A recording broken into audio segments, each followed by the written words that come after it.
Hola, molt bon dia. Benvingudes, benvinguts a Casa SEAT. Gracias por estar aquí para celebrar con nosotros San Jordi. Por adelantado, este año lo celebramos por dos y por eso tenemos hoy sábado este encuentro tan especial, este Cafés Literarios especial sobre podcast y literatura, viendo cómo se hibridan ambas formas de expresión. Seguiremos con presentaciones esta tarde y mañana tendremos multitud de actividades para que disfrutéis los más pequeños y los más mayores.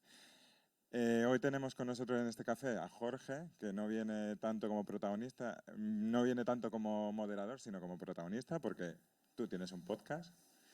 También tendremos a Jaime Rodríguez Z, poeta, y también ha decidido que el audio es una forma de expresión, y a Roberto Bob Pop, que también ha explorado el mundo del podcast, la creación, las series, multitud de formatos.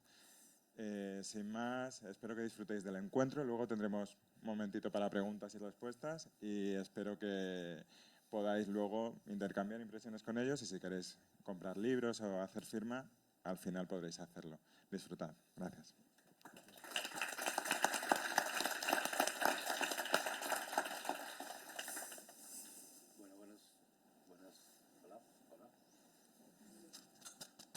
¿Audio?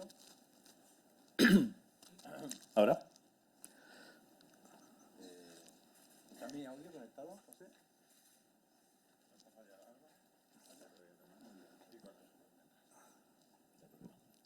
Bueno, pues buenas tardes, buena tarde, bon Sant Jordi, bona prediada.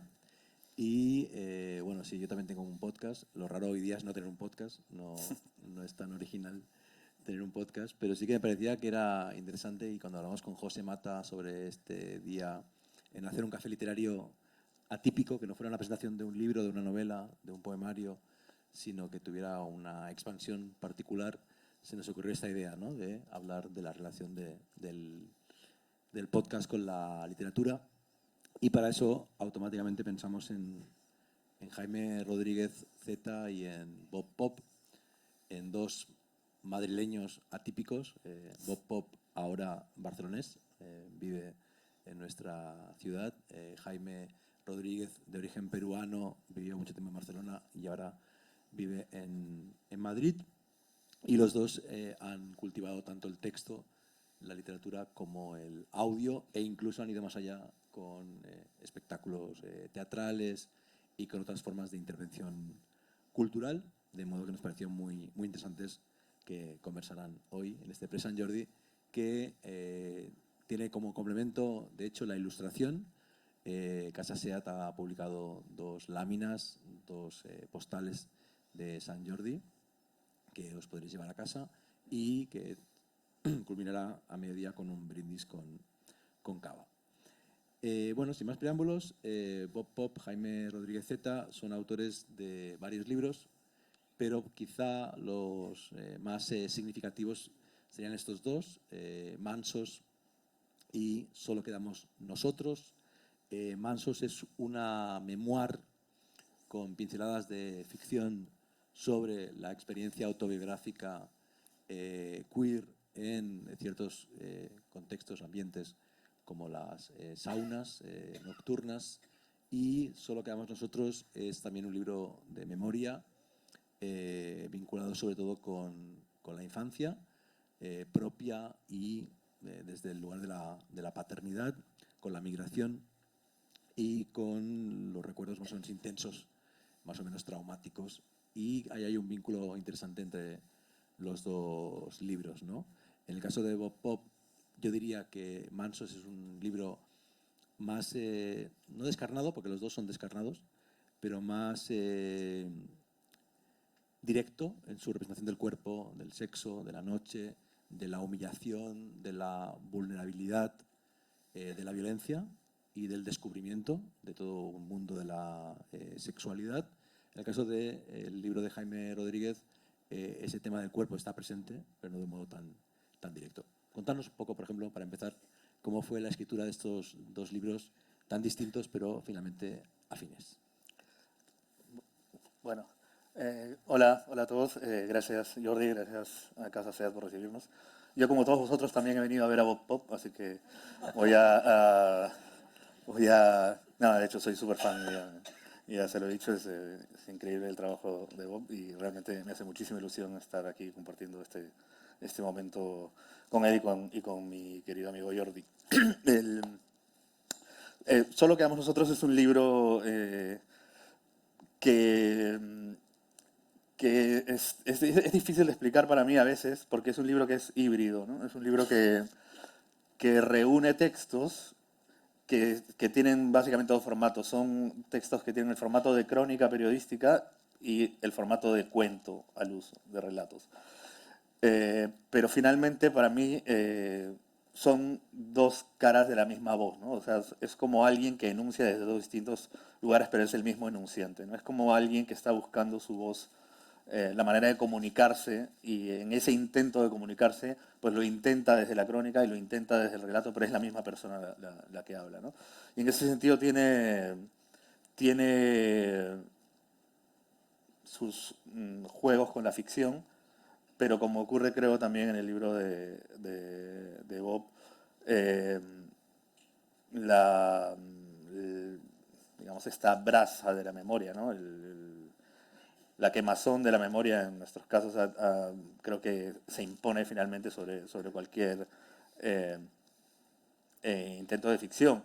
Creo que en el caso del libro de Bob hay un giro más, esa perilla de la ficción está un poco más, más girada tal vez. En el mío se mueve muy en el terreno de lo real, ¿no? O sea, más eh, de lo que podríamos llamar crónica autopersonal, ¿no? O sea, crónica personal, perdón. Es un libro cuyo origen tiene que ver con la pandemia, de hecho. Eh, Esto arrancó cuando a principios de la pandemia yo pues, me enfermé muy mal, de estos que íbamos al hospital y tal.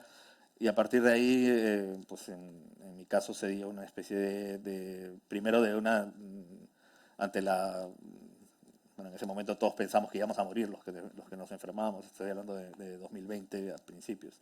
Ante la posibilidad real de morir, pues esta necesidad de romper un bloqueo que tenía con la escritura y de escribir, pero a la vez me hizo pensar un poco en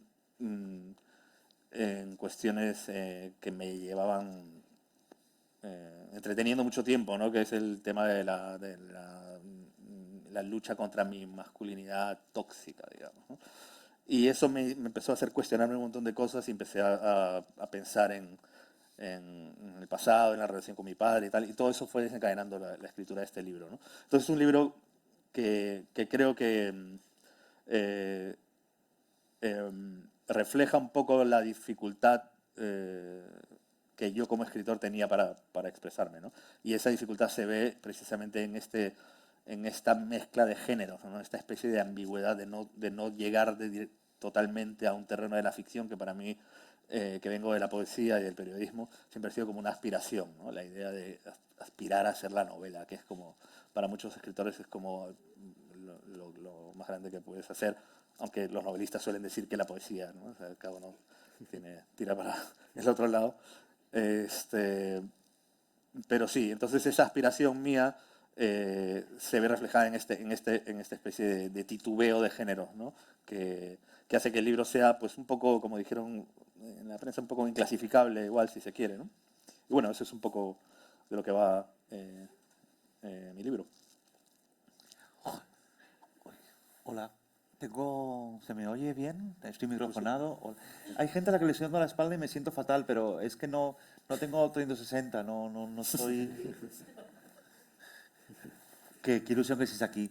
Pues a mí también me hace mucha ilusión estar con Jaime y con Jorge. O sea, esto es como una glosa entre todos, una especie como de gran orgía de comernos mutuamente las pollas, cosa que me parece súper saludable a esta hora en un pre-San Jordi.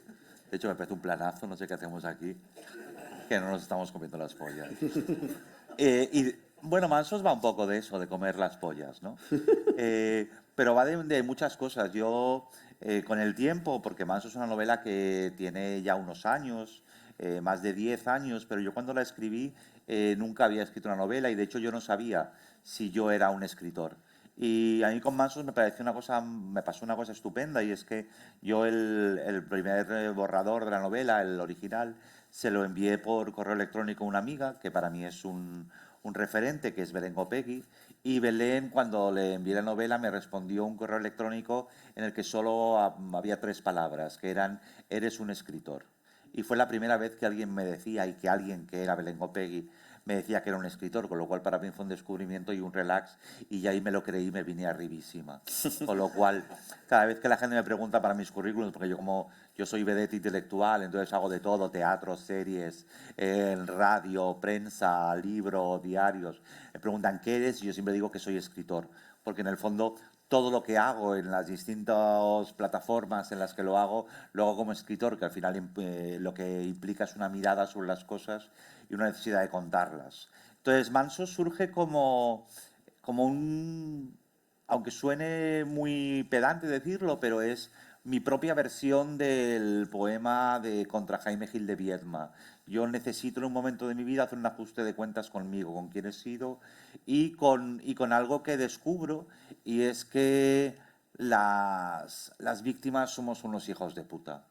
Que nada es más peligroso que una víctima, porque las víctimas se creen con derechos que ser víctima no te da. Y ese es el ajuste de cuentas que quiero yo tener con mi pasado, con mi experiencia como niño gordo, marica, gafotas, empollón, con alguien. Mansos habla sobre todo de una sauna gay y de una relación de un cliente con un chapero migrante.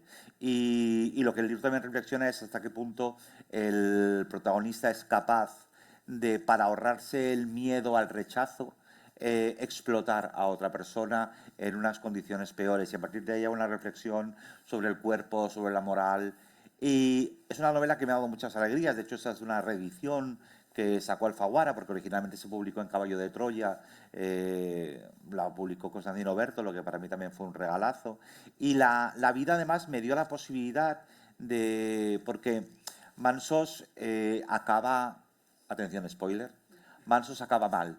Y cuando yo escribí la serie Maricón Perdido, yo decidí que la vida me estaba... Que muchas veces pensamos que con la ficción le podemos enmendar la plana a la vida y contar las cosas de un modo distinto al que pasaron, como si de ese modo hiciéramos un conjuro que nos salvara. Yo tuve la enorme suerte de que pude cambiar mi ficción a través de otra ficción mía. Entonces yo hay un capítulo en la serie, Maricón Perdido, que es el 4º capítulo, donde yo adapto, que esto ya hay que tener unos huevos muy gordos, yo digo, yo voy a adaptar mi propia novela en mi serie. Porque quién mejor, sobre todo, primero, los derechos eran gratis, que esto quieras que no, a la productora le hizo muchísima ilusión y no había riesgo de demandas, que es una cosa que siempre defiendo de la autoficción, y es que sale muy barata en abogados. Porque si haces ficción sobre una persona distinta, pues te puede caer una demanda. Entonces yo lo que hice con Mansos, y es una cosa en la que estoy muy contento, es que pude cambiar mi propio concepto de ficción, mi propio final, en otra ficción creada 10 años después. Y entonces ese final triste, ese final amargo y trágico, que además yo intentaba que fuera una parodia de toda la literatura queer y LGTBI que había leído yo en mi adolescencia, donde la única manera que tenía el personaje gay, lesbiana, trans de redimirse era a través de la tragedia, la muerte, era como su forma de, una forma como muy, muy cristiana de entregar su cuerpo a los hombres y así acabar redimiéndose de su gran pecado, que era el ser marica, trans o boyera. Entonces yo en la versión audiovisual, en Un Maricón Perdido, decidí cambiar ese final. Decidí cambiar ese final porque me había dado cuenta de que las historias que contamos, donde si eres diferente siempre tienes que acabar mal, teníamos que modificarlas. Porque yo cuando escribo y cuando leo, siempre entiendo que hay una responsabilidad, no social ni nada de esto, que yo lo que quiero es que me paguen básicamente, pero hay una responsabilidad importante en crear el imaginario. Y yo había vuelto a caer en el imaginario de la desesperanza, la no salida, la redención. Y ya 10 años más tarde yo era otro, estaba en otro lugar y además tenía el poder de hacer una serie, que tiene una cosa, es muy distinto trabajar solo, escribir solo, que escribir algo que vas a compartir con un montón de gente que tiene que tenerlo en tu cabeza. Entonces, cuando ya no estaba solo, de repente cuando tenía compañía, tuve la fuerza de cambiar ese final y que ese final fuera alegre, luminoso y liberador. Y nada, estamos aquí para hablar de lo que queráis. Yo también he hecho podcast, pero los míos no son tan buenos como los de Jorge ni como los de Jaime, porque soy yo hablando con señoras que me interesan. Pero es verdad que yo he hecho la serie y luego yo saqué 2 volúmenes de diarios, se llaman Días Ajenos, y los convertí en un monólogo teatral. O sea, en mi casa no se tira nada. Quiero decir, soy buenísimo haciendo croquetas con mis propios guisos. Y esto pues está muy bien, porque al final lo que me he dado cuenta es que a lo mejor tengo un problema de narcisismo, pero sobre todo tengo la necesidad de encontrar de qué quiero hablar todo el tiempo, y eso lo que quiero hablar lleva a mis reflexiones y a ir construyendo sobre mí. Y eso me divierte, y además me saca mucho rato de Google, porque por suerte no tengo que googlearme ni que buscarme en la Wikipedia para saber de lo que voy a hablar. Así es que muchas gracias por estar aquí a todas, y esperamos que lo paséis bien, y si no, pues tenéis cava luego. Chica que quiera, que no compensa. Ya que has mencionado Y perdona que a los que doy la espalda.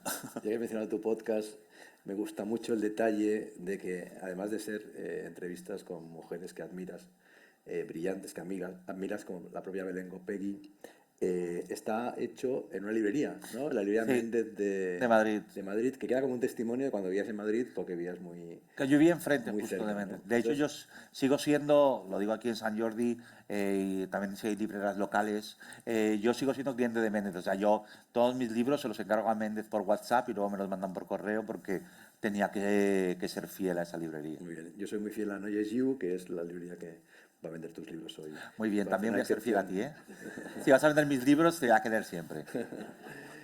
Hablabas de la importancia de los imaginarios, de que un proyecto artístico o de comunicación sea político, pero no de un modo evidente, sino de un modo que expande la imaginación de quien escucha, quien lee, quien mira. Yo viendo tu serie, que me encantó, Maricón Perdido, pensaba qué suerte, ¿no? Si tienes ahora 8, 10, 14 años en España, tener acceso a esa representación de los caminos de futuro que están abiertos ante ti y que evidentemente tú no tuviste en tu infancia.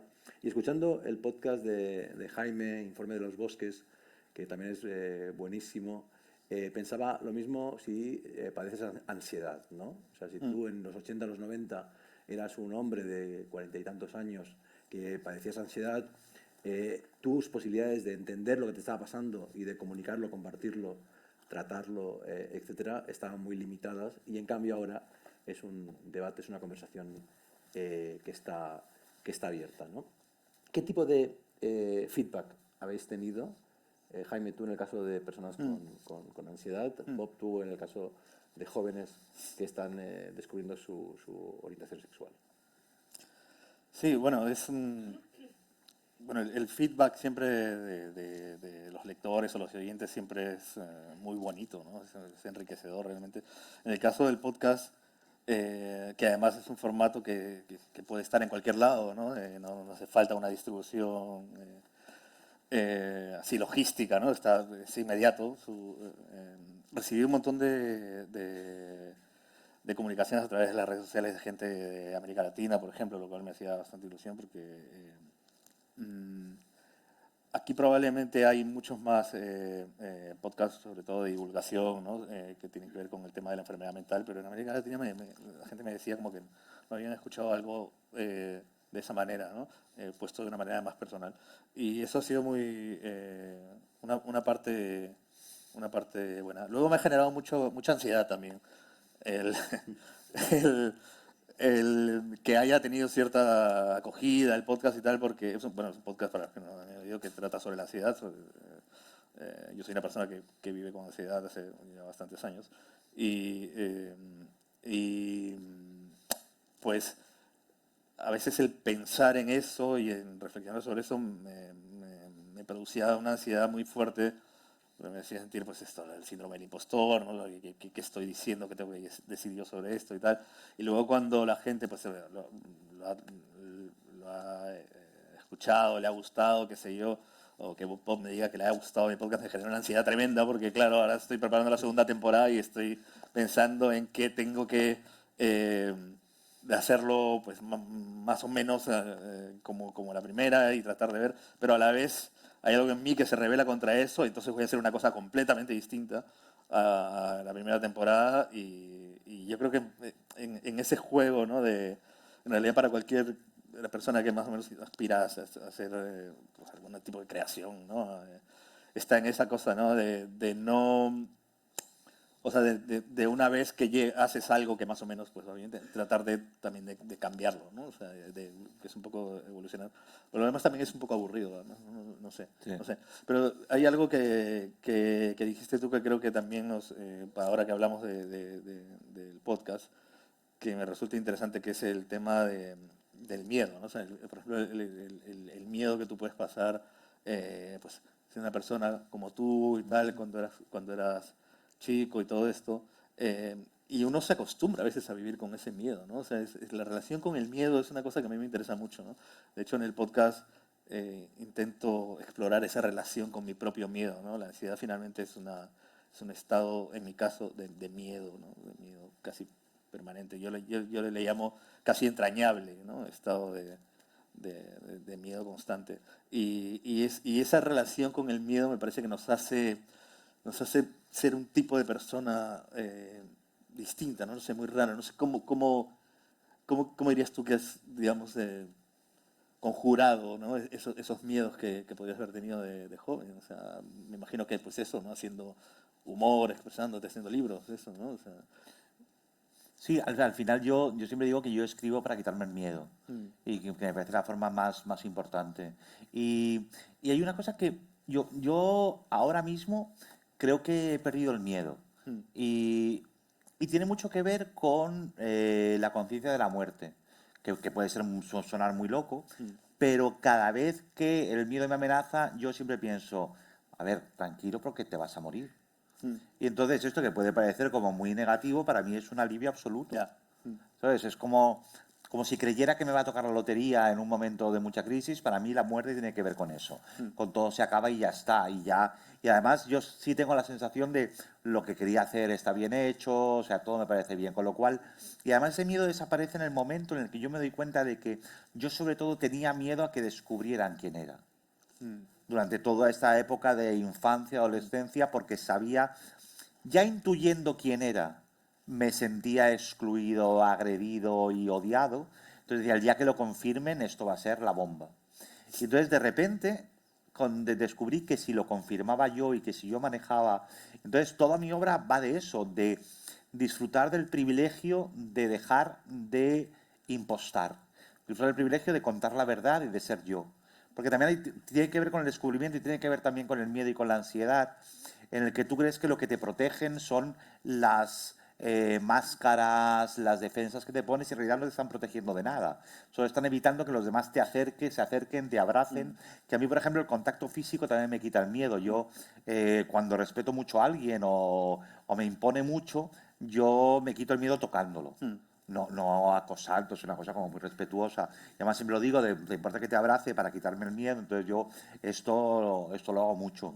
Entonces, para mí esa celebración del fin del miedo tiene que ver con que ya no tengo que ocultarme, con que puedo contar las cosas con mi voz y eso, unido a la feliz posibilidad de la muerte, me hace pensar, bueno, ¿qué puede pasar? Realmente no puede pasar nada.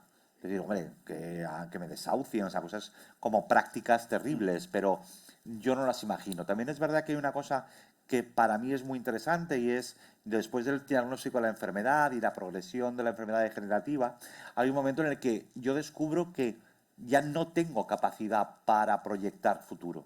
Yo no tengo un modelo, no sé cómo voy a estar de todo un año, con lo cual soy incapaz de fantasear con eso. Y eso, yo creo que parte del miedo funciona por el miedo al futuro. mm, Entonces yo en lo que trabajo es en un presente constante muy a tope, donde no hay miedo porque todo está pasando y todo está yendo bien y cuando va mal pues sabes que se puede arreglar en ese momento, pero como no tengo proyección de futuro, eso me quita mucha presión. Y por otro lado, como mi obra trabaja sobre todo en la reconstrucción del pasado a falta de futuro, pues me regodeo ahí un poquito como un cochino en un lodazal y me lo paso súper bien. Y tengo que decir que a mí tu podcast me encantó.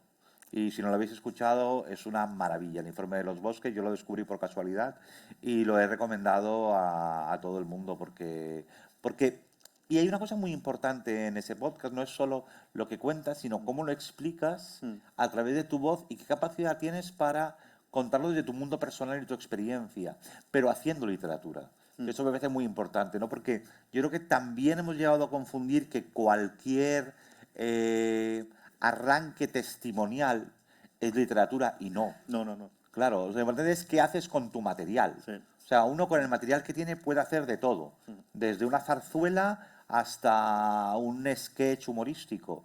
Y si uno decide hacer literatura, tiene que ir por otro lado. Que yo creo que también está bien, es decir, que nos demos cuenta de que el material que tenemos, sea más o menos doloroso, tiene que convertirse en algo digno como producto artístico, porque si no se limita a un programa de testimonios y estamos aquí para otra cosa. Sí, bueno, nosotros, digamos, hay gente que puede hacer testimonios perfectamente, otro tipo de lenguaje y tal, pero sí, claro, sí. Ya, pero Nosotros ellos no que- están aquí. Exacto. ¿Por qué? Sí. Porque no tienen la categoría. Vamos a dejarlo claro.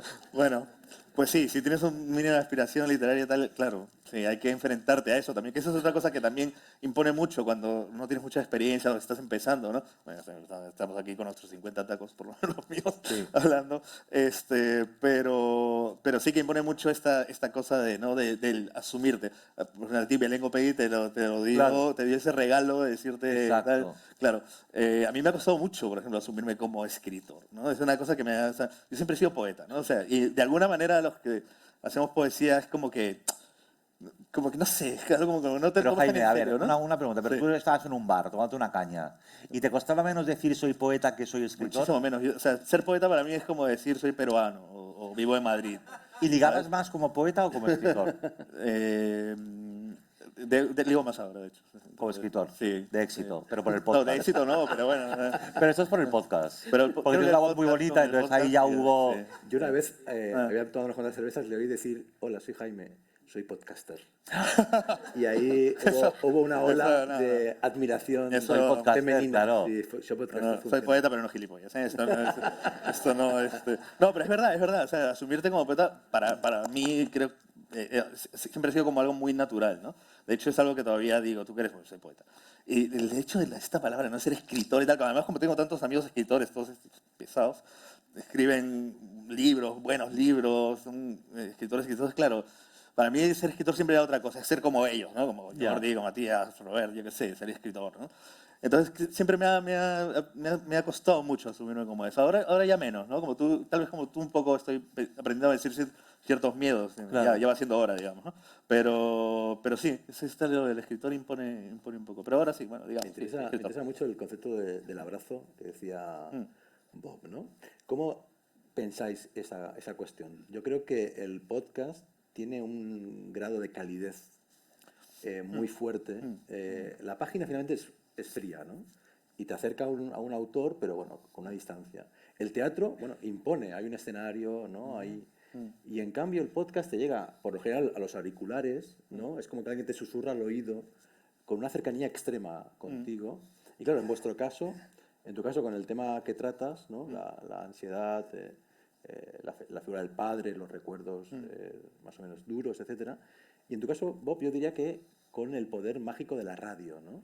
La radio, el podcast tiene ese poder, pero claro, el podcast no tiene un vínculo con el presente. La radio es muy del día, tú tienes muchos oyentes en la radio y además hay gente que te escucha después en la píldora del podcast que se desprende. Sí. ¿Cómo es ese tipo de calidez o de relación? Y si pensáis en ellos, ¿tú piensas en tus oyentes cuando estás escribiendo tus textos para Sí, radio? de hecho yo es una sección que hago una vez a la semana con Ángeles Barceló de la SER y yo pienso porque yo cada semana hago listas, pero siempre pienso primero en que sea simpática, interesante la sección, pero sobre todo en que la gente que lo está escuchando y luego va a llamar para participar tenga un espacio para repartir. Yo hago mis listas sobre todo para provocar las ganas de la gente de llamar, porque es lo que más me interesa de mi sección. O sea, yo no me intereso nada. A mí lo que me interesa es que luego entren los oyentes y cuenten cosas. Y eso me parece que está muy bien. Y lo que decía también Jaime antes, me parece muy interesante respecto del podcast, igual que la radio, porque también es otra forma de escritura donde hay un formato que hace 30 años no se nos había ocurrido que era posible. Es decir, Informe de los Bosques ninguna editorial en papel lo hubiera entendido como un proyecto editorial. Y sin embargo, el podcast o la radio, lo que yo hago, es decir, yo no podía ponerme a escribir una lista de cosas todo el tiempo. Primero porque no se me ocurriría, pero si te fuerzas a que tienes que hacer cada semana esta lista, vas creando esa necesidad de un formato que es en el fondo literario, pero que va a la radio.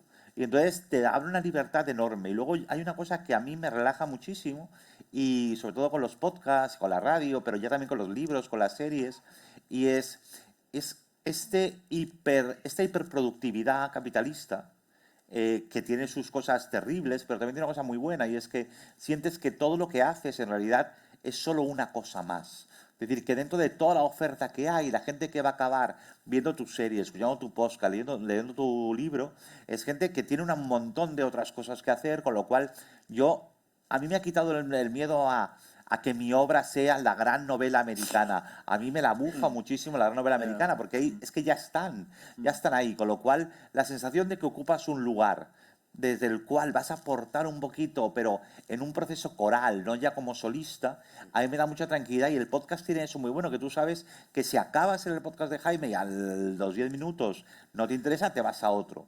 Pero si te interesa, te quedas. Pero no estás evitando o no estás creando un canon. Yo creo que la suerte que tenemos como creadores cada vez más es que estamos alejados de esa responsabilidad del canon. O sea, yo siempre digo que para mí lo más guay como escritor sería que alguien mejor que yo leyera algo mío, o escuchara algo mío, o viera algo mío, y se le ocurriera algo mucho mejor. Entonces, para mí esto ya sería como haber contribuido, pero yo no espero contribuir con nada, porque entiendo que como ya estamos en un escaparate con una tienda multimarca, podemos vivir mucho más relajados y no tenemos que hacer la gran obra, sino algo de lo que al menos no nos avergoncemos y nos dé un poquito para el alquiler. Sí, claro. Es verdad que en los tres casos nuestros proyectos son muy personales, pero en realidad, claro, el editor de sonido es fundamental en un podcast. Una serie como Maricón Perdido implica a muchísima gente, muy creativa. El casting, por cierto, extraordinario, el protagonista es buenísimo. De modo que te quita un poco ese lugar central del ego. Bueno, en tu caso, además, Jordi, que ahora en Solaris también, pues claro, pero ahora con Ecos, también hay un tema de producción de sonido pues, importantísimo, ¿no? O sea, evidentemente, aunque Ecos el guión sea mío y la voz sea mía, el 50% mínimo es de Andreu Quesada. ¿Y cómo se te da a ti el trabajar con, bueno, pues tú haces colaboraciones con dibujantes y haces muchas colaboraciones, pero en el caso de lo que tú tienes en mente y que alguien pueda trasladarlo al formato sonoro, digamos, ¿te ha sorprendido? ¿Te sorprende todavía ese proceso? Pues yo creo que en parte todo es gracias a la paternidad. Yo hace 10 años era pésimo trabajando en equipo, no sabía colaborar, siempre quería imponer mi criterio y mi opinión, y desde que soy padre, pues no es casual que hago expos, hago cómic y hago podcast, ¿no? Porque creo que he aprendido justamente a ser más horizontal y a sacar el mayor partido posible de gente muy creativa, ¿no? Lo que hago siempre es rodearme de gente muy creativa para crear una conversación colectiva que nos lleve pues, a una novela gráfica o a un podcast. Solaris me encontré a Andreu por casualidad, porque Podium Podcast me adjudicó a Andreu y no lo pude conocer porque estábamos en pandemia. Hicimos Solaris a distancia, sin conocernos. Y después, cuando ya sí que nos conocimos, me di cuenta de que era un genio absoluto, y él es eso, el coautor de Ecos. Eso cuando nos dieron el premio Ondas, que lo recogí yo, porque él tenía COVID, lo dije, claramente estaba yo allí, pero era un premio a los dos, ¿no? Y eso creo que es muy, muy interesante, tiene que ver con lo que dice Bob, de un giro anticanónico y de poner el ego en cuarentena, ¿no? Y eso que es muy importante. Si tú trabajas en equipo, lo que haces es mucho mejor. Y si te bajas esa expectativa de influencia y de protagonismo, Claro. Eso es bonito lo que dices, ¿no? O sea, si tú consigues hacer algo que logra ser un trampolín, una plataforma, una inyección para que alguien haga algo mucho mejor, Es brutal. Tu aportación es brutal. Es que yo creo que esa es la naturaleza de la inteligencia artificial. O sea, en realidad con lo que estamos consiguiendo es construir un fondo de armario de inteligencia artificial, aunque sea natural, que sea la nuestra. Es decir, la única suerte de lo que aporta la inteligencia artificial es que todo eso se puede leer a la vez y puede ser devorado y reelaborado por una inteligencia artificial, y estamos ahí creando una conversación con lo que hacemos. Es que no es más que una conversación. Y eso es muy interesante. De hecho, tú en tu novela, Todos los museos son novelas de ciencia ficción, hay una reflexión final que me gusta mucho cuando la inteligencia artificial de la novela exige o te exige a ti como escritor que se construyan utopías y no distopías para que la inteligencia artificial no sea esa imagen que tenemos de la máquina destruyendo al hombre. Y esto es lo que hablábamos antes. Es decir, es que para mí, yo creo que es la única responsabilidad que de verdad tenemos como escritores es esa. Es romper el callejón sin salida. Mostrar que otras... Porque sí creo que la ficción ofrece posibilidades para la vida. Yo siempre cuento una cosa que a mí me llama mucho la atención y fue... Yo soy... También veo muchas series y soy especialmente devoto del ala oeste de la Casa Blanca. Y el ala oeste de la Casa Blanca, si no lo habéis visto, es la historia de un presidente de Estados Unidos, es todo fantástico. Y ahí pasa una cosa, hay una escena que se inventan los guionistas, Sorkin, que es un genio, donde el presidente de ese momento, que es Marty Sheen, una huelga de estas, se cierra el estadio y demás, baja de su coche oficial y va andando hasta el Senado, o hasta el Congreso de Estados Unidos. Esto se hizo en la serie. 5 años después, Obama hizo eso en la realidad, porque él sabía que eso ya era un código a entender. Y de hecho yo siempre creo que el ala oeste de la Casa Blanca creó el imaginario para que Obama pudiera llegar al poder, igual que la otra serie sobre la Casa Blanca, la de Kevin Spacey, Robbie... House of Cards. House of Cards creó el imaginario para que Trump llegara al poder. Bueno. Y yo creo que estamos construyendo imaginarios que hacen la realidad posible. Y en eso, igual que está toda esta discusión de la corrección política, bla, bla, bla, bla, en eso sí que yo creo que tengo que ser cuidadoso. Los demás que hagan lo que quieran, pero en eso sí quiero ser cuidadoso porque tenemos que construir posibilidades. Y construir posibilidades se hace a través de la ficción, porque la realidad nos da muchas menos opciones. Me acuerdo con eso, ya que hablas de inteligencia artificial, después tuve una pregunta también para Jaime.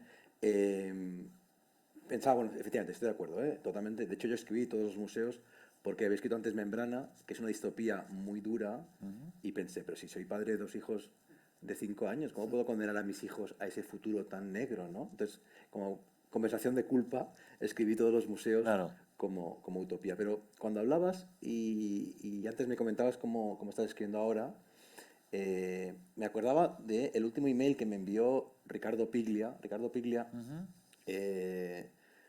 los últimos tiempos de su vida tuvo una enfermedad degenerativa y no pudo escribir tecleando, y lo que hizo fue dictar, ¿no?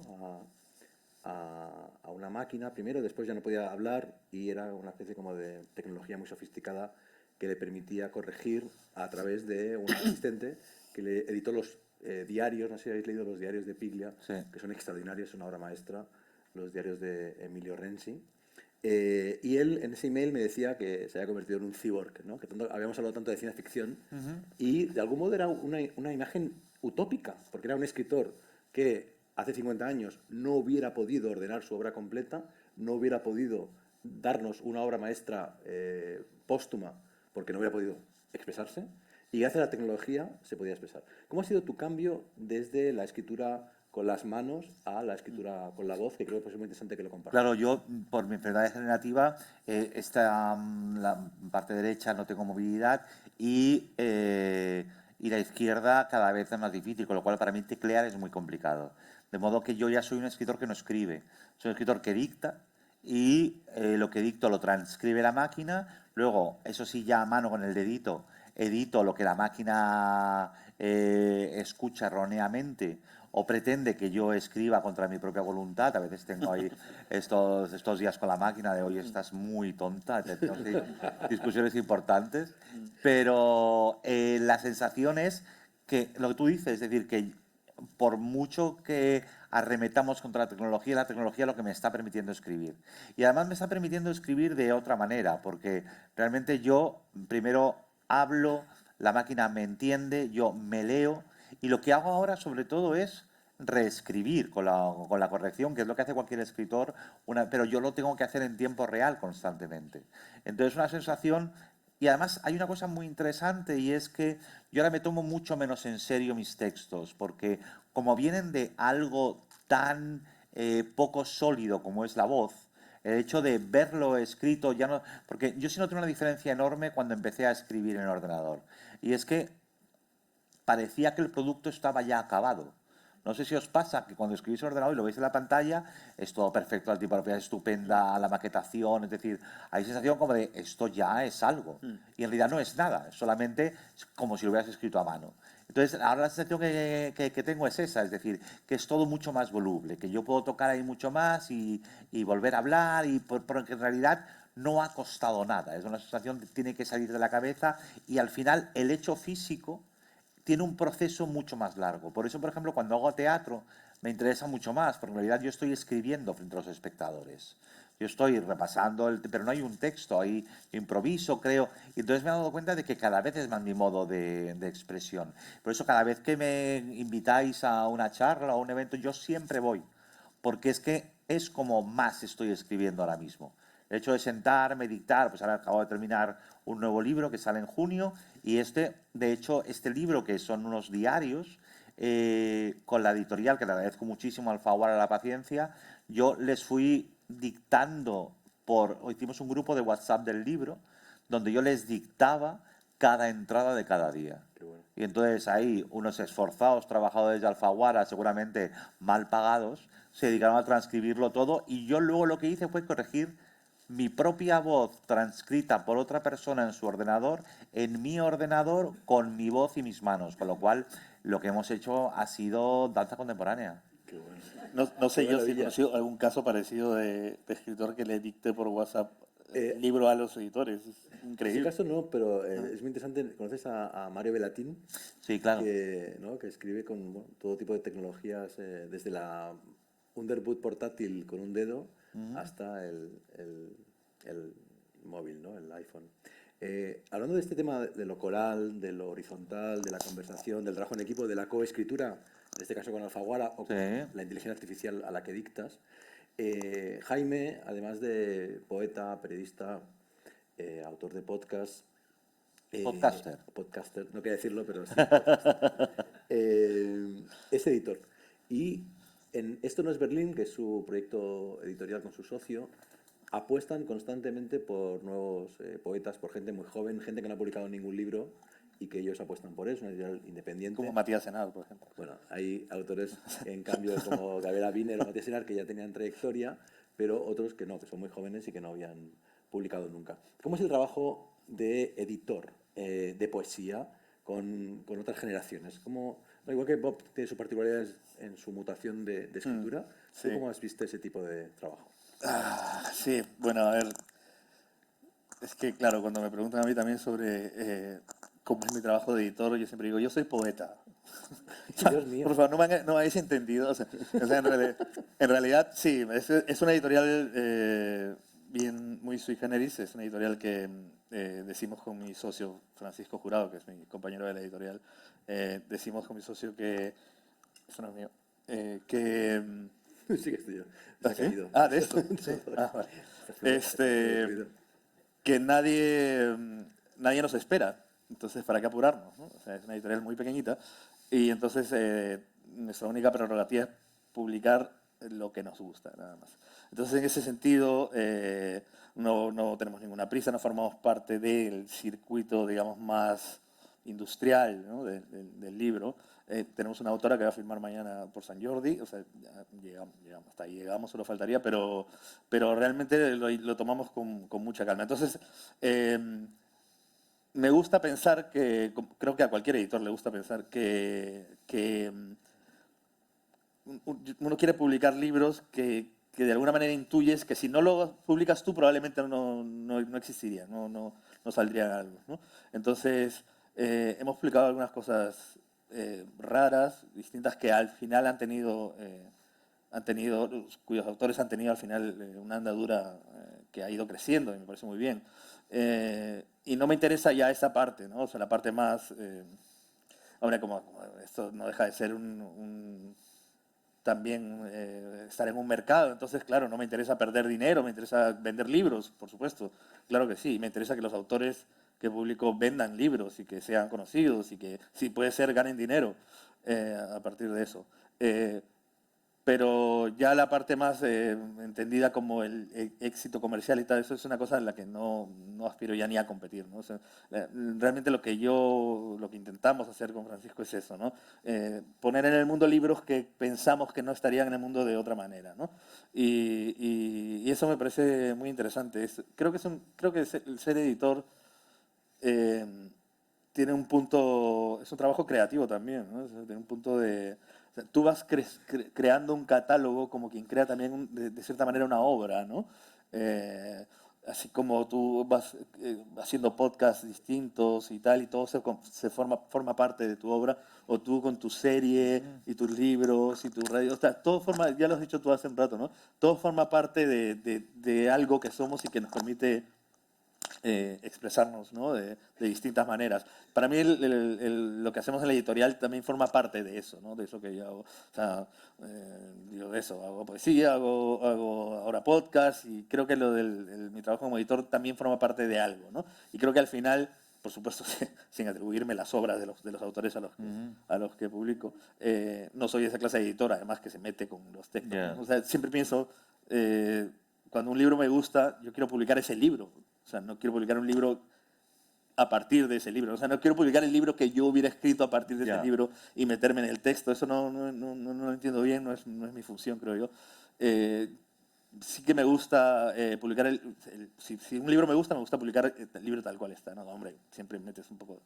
entonces, en ese sentido, a partir de las cosas que van haciendo los autores, sí que creo que hay una visión en la que sí que puedo sentirme yo también, ¿no? De alguna manera autor de esa visión, ¿no? Entonces, eso es un poco lo que intento con la editorial. Sí, a mí eso me interesa mucho porque yo hace tiempo que tengo muy clara la distinción entre escritores y escritoras con obra y con carrera.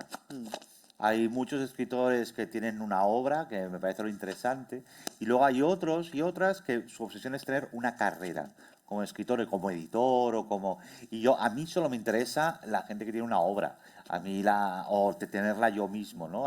Que al final gira sobre con unos puntos muy concretos, pero en el fondo a mí no me interesa tener una carrera, es decir, que ir como ascendiendo en el escalafón editorial o literario, sino tener algo de lo que no te avergüences y que además tenga que ver con la construcción de esa parte de la conversación de la que hablábamos antes. Y yo creo que la edición ahí es muy importante. Yo tengo la enorme suerte de haber dado con gente que ha editado el libro que yo quería, lo que tú dices, ¿no? Que es verdad que la tentación puede ser, a esto hay que dar una vuelta, es que es una frase terrorífica, porque entonces ya deja de ser, porque además hay una cosa maravillosa en la escritura y es la autoridad que nos obliga a tener.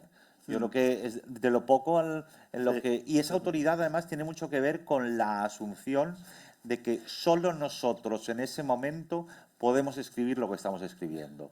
Da igual que sea la bomba, que sea... Pero es la autoridad que nos da esa unicidad de la voz y a mí eso me parece que es muy importante y yo es lo único que necesito para sentarme delante del ordenador y es tener autoridad y no preguntarte lo que tú decías antes, ¿quién soy yo para estar contando esto? Bueno, eres tú que has vivido esto, que lo está transformando en algo y que se va a convertir en algo que tú defiendes. Eso me parece maravilloso. Porque es casi lo único que tenemos realmente, ¿no? Ese poder sobre lo que queremos hacer. Y a los que hacemos poesía, por ejemplo, nos pasa mucho eso, ¿no?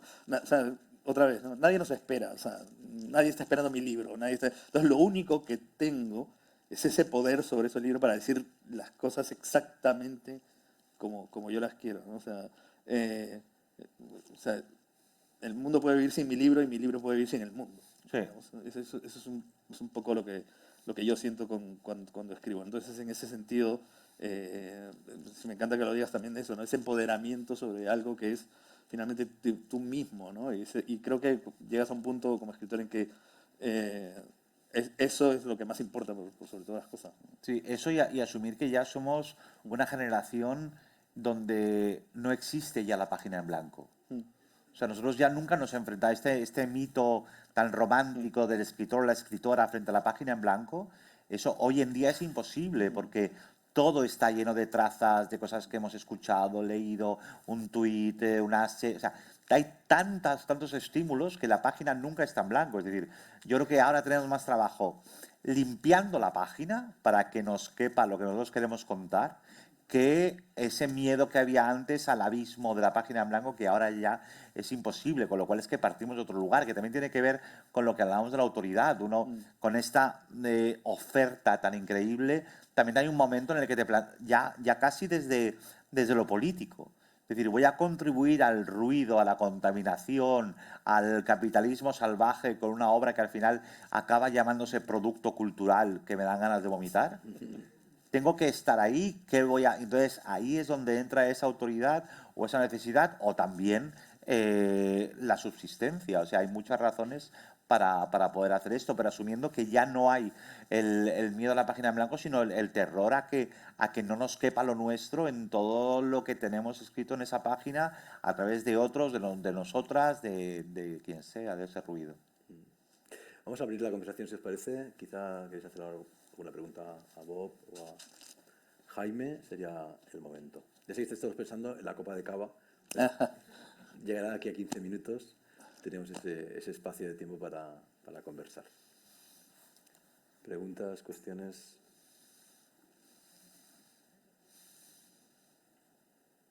Siempre la primera cuesta. Bueno, Pues, mientras os lo pensáis, yo tengo la última cuestión para los dos. Ah, mira, ahí hay el... A ver, adelante, perfecto. Hola. Acerca de lo último que hablaban de la página en blanco o el fin de la página en blanco, es como se debería, con todo lo que tenemos ahora, podcast, Google, TikTok, etcétera, se debería volver a la página en blanco. no, yo no quiero volver a ningún sitio. Yo quiero estar donde estoy y aprovechar lo que tengo. Y de hecho, yo no sé si a Jorge y a Jaime les pasa igual, pero hay una cosa, cuando empiezas a escribir, escribes contra ti, contra tus hábitos, contra tu forma de vida. Y hay un momento en el que asumes que tienes que escribir lo que te es posible. Por la vida que llevas, por cómo te la ganas, por el tiempo, por la energía, por tu propio cuerpo. Es decir, a mí, por ejemplo, para mí la escritura no era algo físico hasta que empecé a vivirla como tal por mi discapacidad. Con lo cual entendí la parte tan física que tiene la escritura. Entonces yo tengo que escribir lo que puedo escribir. Entonces vivo en un momento en el que no hay página en blanco, en el que entonces tengo que asumir que estoy ahí y ser, que es una expresión que me gusta mucho, un hombre de mi tiempo. Claro, pero todo lo que tenemos, todo lo que nos rodea en este momento, ¿no contamina también tu forma Claro, de pero escribir? esa contaminación es la que hace que que Jaime o que Jorge escriban lo que escribamos o que cualquiera escriba lo que escriba. La escritura no es algo aséptico, ¿no? Claro. Es algo totalmente lo contrario, ¿no? Y aunque quisiéramos, además, regresar a esa página en blanco, lo que sea, no podemos, es imposible. Estamos inmersos en un bombardeo de información constante. Yo me acuerdo que en los 90 Foster Wallace se quejaba de que tenía antes durante una mañana, durante un día, o sea, que antes tenían, como los escritores tenían una serie de estímulos, ¿no? Al día te leías un libro en una semana, lo que sea, y tenías unos estímulos. Y que en esa época, los 90, él tenía como, no sé, 50 estímulos en una mañana, ¿no? Distintos y tal. Y claro, ahora en el 2020, o sea, mi hija de 16 años tiene 500 estímulos en el móvil antes de levantarse, antes de tomarse el café. O sea, es así y es inevitable. O sea, es como la gente que se queja de que los chicos no leen o lo que sea también. Vale, pues sí, es que todo es distinto, ¿no? O sea, todo es distinto. Lo que nos formó a nosotros no es lo que les está formando a ellos, ¿no? Y si no lo entendemos, claro, vamos a volver unos reaccionarios o, Claro. o vivir en el pasado, ¿no? O sea, Sí, y además vivir en el pasado también es un símbolo de privilegio. Yo cuando me encuentro con gente del show business que me dice, yo es que no tengo WhatsApp, yo solamente correo electrónico a mi representante. Y yo digo, claro, tú te lo puedes permitir porque tienes un estatus donde no necesitas el WhatsApp porque te van a invitar a una feria en Villanueva del Infante que te va a dar 300 euros que te van a bañar el alquiler. Entonces, para eso necesitas el WhatsApp. Hay escritores que viven una... Porque además esta cosa como tan de privilegio que muchas veces tiene que ver con lo machirulo, etcétera, y hablo de gente como Pérez Reverte, María en su último tiempo, es decir, estos popes que dicen que ya no se puede decir nada desde sus tribunas privilegiadas, viven en burbujas. Pero claro, cuando hablamos de las burbujas, siempre yo creo que es una nomenclatura muy equivocada, porque imaginamos burbujas como pompas de jabón con paredes transparentes, y todas las burbujas de las que vivimos son opacas. Entonces, claro, el volver a la página en blanco es volver a meterse en la burbuja opaca y escribir cosas desde el privilegio y desde no entender lo que está pasando, ni siquiera quién eres tú, porque tú te has convertido en una especie de animal en peligro de extinción dentro de la exquisitez de la literatura y eres un trapiello de la vida, pero, amiga, date cuenta que el mundo es otra cosa. Y es que además yo también necesito, porque yo comparto ese mundo con mis lectores y con mis lectoras. Yo no puedo pretender contarles mis mierdas sin saber qué códigos estamos manejando, porque al final la literatura no es más que compartir un código. Muy bien. Hay tiempo para una última cuestión, si alguien quiere... La última tiene que ser buenísima, ¿eh? por ahí. Presión. Así sin presiones, ¿eh? Qué presión, ¿eh? Yo no es una pregunta, ¿eh? Porque como no la tengo buenísima, ya me has puesto esa presión, no la voy a hacer. Perdóname, no quería hundirte. No, yo agradeceros las auténticas perlas que habéis soltado hoy, como que cada uno al final se crea su propia ficción y demás, que creo que son un auténtico regalo y solo quiero daros las gracias. Pues con esas Y dejo gracias... tiempo Pues claro. a otra pregunta. Bueno, había una persona más. Muy ahí. bien. Ahí, Cierre sí que hay una perfecto. última pregunta. Aquí, la última, sí. Ahí sí que hay presión ahora. Ahora sí. Esperamos que sea extraordinaria y muy memorable.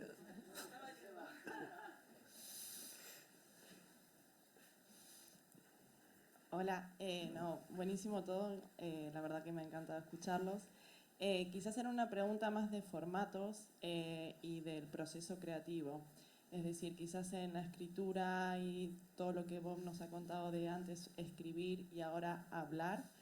El hablar es algo más espontáneo, verborrágico.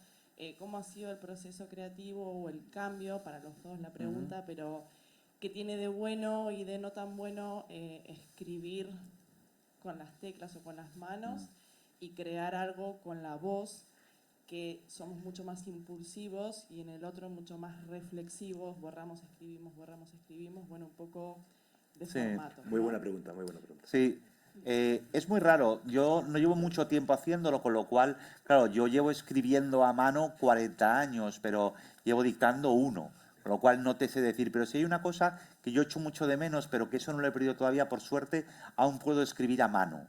Y entonces pero ya con la mano izquierda, que no es mi mano derecha de antes.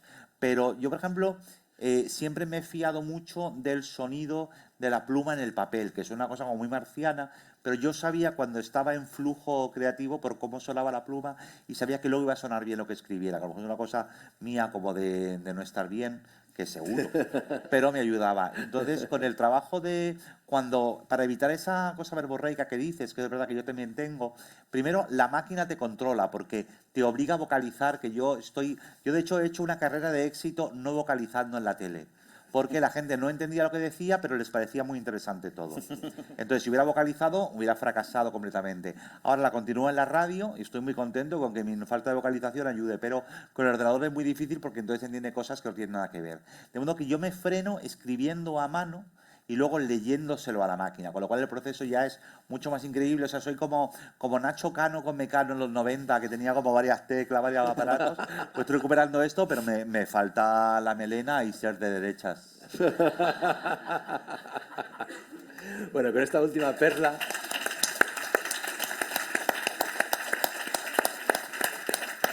Con esta última perla damos paso a la firma de libros y a la copa de cava. Tenéis más actividades de Sant Jordi en Casa SEAT.